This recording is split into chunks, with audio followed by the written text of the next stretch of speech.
Welcome back, everybody. Gary Elysium's here. Today we're going to be doing my episode 15 of my recent CD purchases. Now, before we get this episode, do me a favor. Please hit that subscribe button. Help support my channel, and basically just gives me motivation to make more videos. So, even though this is a CD purchase video, I do have 2 cassettes in here, 24 CDs in a box set. So let's get right into it. We'll start with the 2 cassettes first. Found these 2 Judas Priest cassettes that I do need for my collection. Hellbent for Leather and Sin After Sin. Sin After Sin is the first Judas Priest record released on Columbia Records.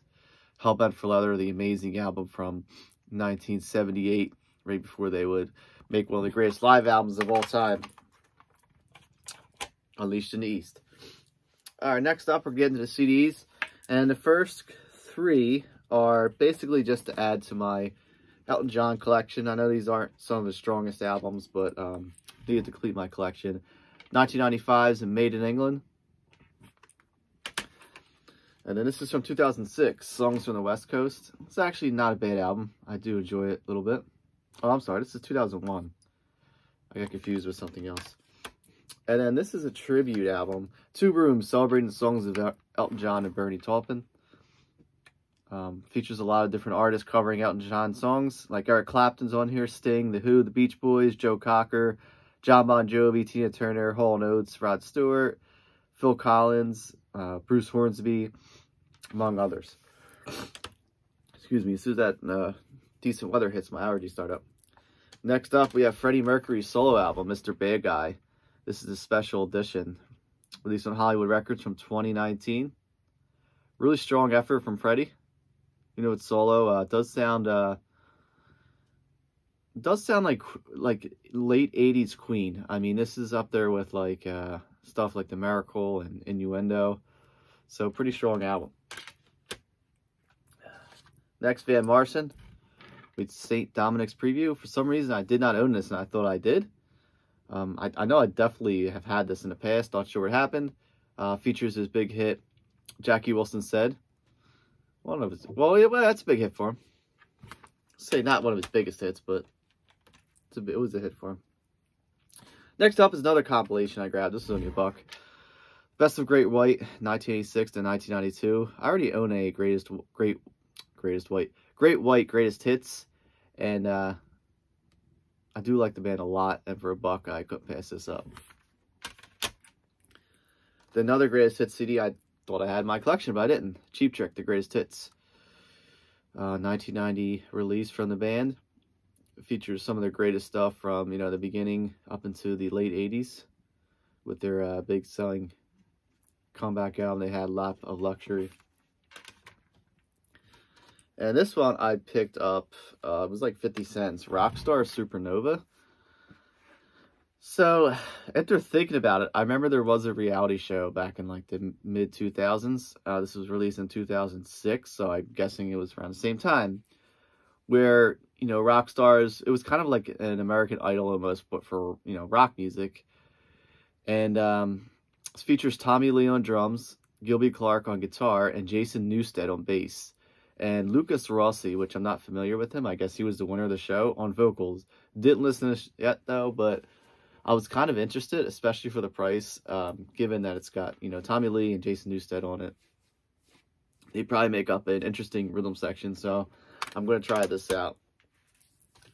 Next is a twofer from Cactus, Hot and Sweaty and Restrictions. So Hot and Sweaty is the cover of the CD, and if you open it up, you can flip it over to Restrictions. 2-disc set. First disc is Restrictions, second is Hot and Sweaty. Hot and Sweaty is a really heavy album. Half studio, half live, from 1972, and Restrictions from 1971. I'm not that familiar with Restrictions. Don't think I've listened to that before. Hot and Sweaty I'm familiar with. And basically that was the CD I was looking for, and I found this twofer. They didn't have Hot and Sweaty separate, which I kind of prefer the separate albums than these twofers, unless it's like a band that really doesn't do it much, like, you know, the Beach Boys and you know, those Manowar releases, they do have them separately, but the twofers were just kind of easier to find. Next, we have the Philip Lynott album. Philip, obviously the lead singer and frontman of Thin Lizzy. one of my favorite bands, and unfortunately Phil passed away in 1986. This is a 1982 solo album from him. Some awesome songs on here that unfortunately aren't that well known as the Thin Lizzy stuff. Stuff like Yellow Pearl, Growing Up, This Man's a Fool. Really cool stuff on here. Next, I got Angel, White Hot. I only own the debut album from Angel. This is the follow-up, I believe, White Hot. Really strong album. Angel's such a great band. Very underrated. Very great musicians. The guitarists are amazing. And then I have a couple different greatest hits from the Guess Who. This is the best of the Guess Who. I actually own this on cassette and vinyl. I think I own it on CD, but it wasn't in my Discogs, which I usually just... Every time I buy a CD, I catalog it in my Discogs. I don't use Discogs to sell or trade or anything. I only use it. I've never purchased through Discogs. I only use it just to catalog my CDs. So when I'm out at a store, I'll refer to that to see if I actually own the album or not before buying it. And this wasn't in my Discogs. I believe I own it, but we'll see. When I go to put them back in the wall, well, we'll see if I have it or not. Next up is an album by The Fix. A lot of greatest hits again in this. This is the greatest hits. This is called One Thing Leads to Another, obviously after their most famous song. I don't own anything by The Fix, and for 50 cents, I couldn't pass this up. The CD is very clean. Cover's got some cracks in it, but I can always replace that. Next, King Cobra, third. Heavy metal band, basically kind of hair metal, formed by Carmen Appice, however you want to say his last name. I've heard it said multiple times. Unfortunately, if you can see here, there's some damage. So whoever owned this, not the store I got it from used, another store, decided to put their price sticker on here, which I think was put on there by Superglow. So it took a while for me to get that off. As you can see, there's some damage to it, and you know, I got the residue off. It wrapped around, and also on the back here, there's another sticker that covered the UPC. So unfortunately, it took off some of the artwork there. Anyway, so it was sealed, so I did take a chance on it because it was at a decent price. CD's in really good condition, mixing the booklet. But yeah, King Cobra 3, not their biggest selling album, but overall a really good album. Next up, we got Tommy Conwell and the Young Rumblers. This is called Rumble. Tommy Conwell from my hometown of Philadelphia, and I actually never owned the CD, and I feel like it's kind of a necessity that I had to own.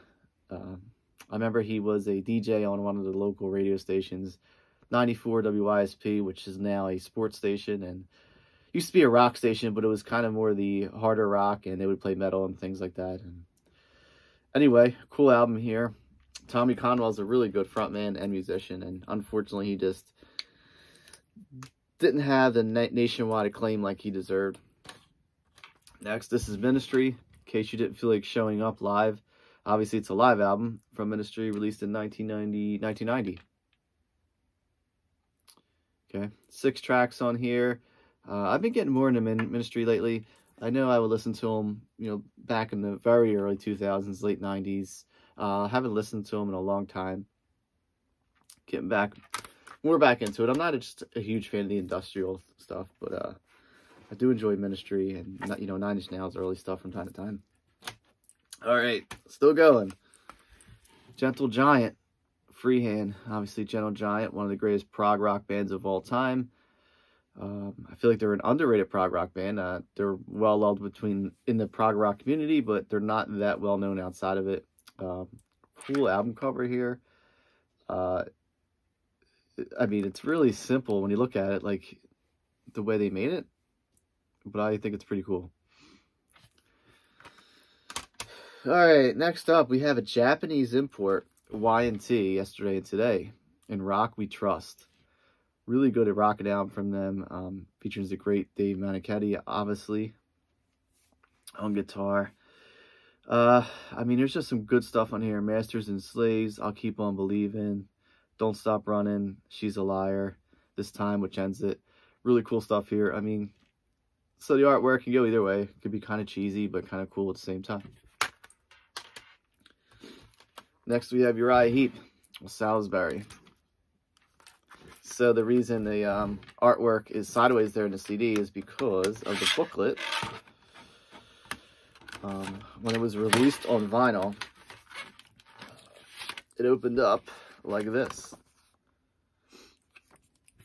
This is the Expanded Deluxe Edition.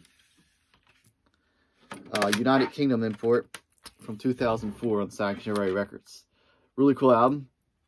Still in the, this is their last album before they would really, go heavy. This is more of a, it's got more of a British pop rock sound, along with a little touch of psychedelic, but they're getting into the hard rock realm. And then, I figured I'd pick a couple up from this band, because I don't have much from them. REO Speedwagon. You can tune a piano, but you can't tune a fish. This is their first, I'm going to say hit album. Features 2 singles, Roll With The Changes, Time For Me To Fly. Cool artwork there. I always was familiar with this album because of the name. It's kind of, it's kind of a slogan that people say. But I've never actually owned it. So I got this. This is a Central Rock Classics remaster on Epic Legacy. It doesn't say what year is remastered. Obviously, it's from 78. 20th anniversary edition, so it could be a 1998 remaster. And then I just love the artwork on this one. REO Speedwagon Live, which you get what you play for. 13 tracks on here. Live album. This actually came before you could tune a piano, but you can't tune a fish. So basically documents their early career before they would go on, to be a household name and FM radio staples with, their other albums like High Infidelity. But I just love the artwork on there. It's such a cool cover. Just screams late 80s or, late 70s, early 80s. And picked this up for $4, so really good deal on that. Next up, another live album. This one's from Nazareth Snazz. Basically, it says it's Snazz when you open up the, so the vinyl would open like that. 2-disc set. All live stuff. It does feature some bonus tracks like Juicy Lucy. Oh, I'm sorry, Juicy Lucy actually was on the original Snazz release. Oh, okay. So I thought it was bonus tracks, but it actually is the original stuff. I believe this might have been a 3 vinyl set. Looking at the track listing on here, not that sure, but I'm almost positive it was. I'm sure someone will correct me if I'm wrong. And then we have Humble Pie, their debut album, obviously featuring the amazing Steve Marriott as frontman on vocals and guitar, and another guitarist some of you might have heard of called Peter Frampton. 8 tracks on here. Great British blues, hard rock, good stuff.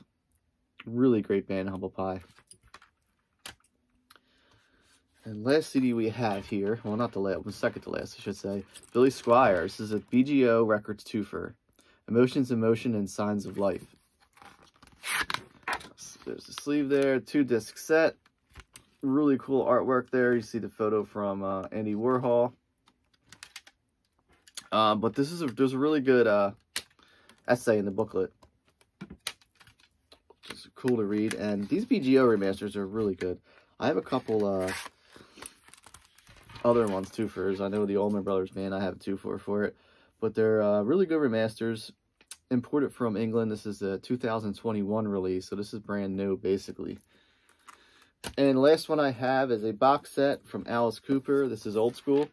4-disc set. Again, the booklet in here, 60-page booklet. Really interesting. It's got a story about the band.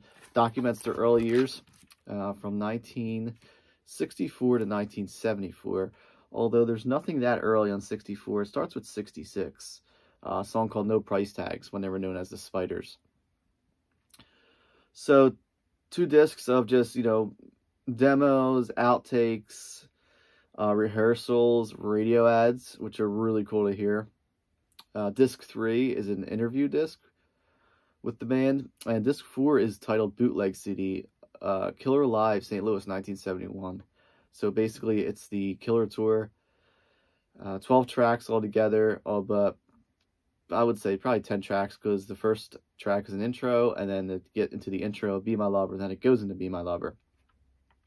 box set I've been looking forward to getting for a long time now, and I'm finally glad I can own it. Alright everyone, that is my recent CD purchases part 15. I'm glad everyone enjoyed this, if you did.